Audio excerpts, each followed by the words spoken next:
This is a condensed timeline of Odysseus' trip from Troy back to Ithaca. First, he and his men left Troy and then came to the island of Cicones, where they raided the island.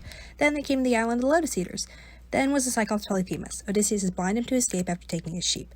Then they met the King of Winds Aeolus, who gave them a bag of wind. They then ended up on Cannibal Island, where all boats except Odysseus were destroyed. That's 11 boats was destroyed. Then they came to the island of Aeaea, where they met Circe. She turned half the remaining crew into pigs. She later turned them back and helped Odysseus get to the underworld to speak with the prophet Teiresias, who said only Odysseus would make it home.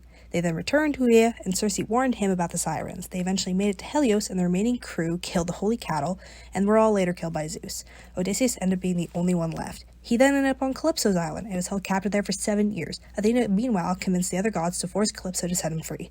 He was set free, and left on a raft, which was later destroyed by Poseiden, and he washed up on the shore of Scheria, and was found by a young girl. Athena guided him to the Palace of Alcionous, where he was told the story to the king and was given passage to Ithaca. Meanwhile, he was disguised as a beggar by Athena, and that, in a nutshell, was Odysseus' trip from Troy to Ithaca. It took around 10 years for him to return home.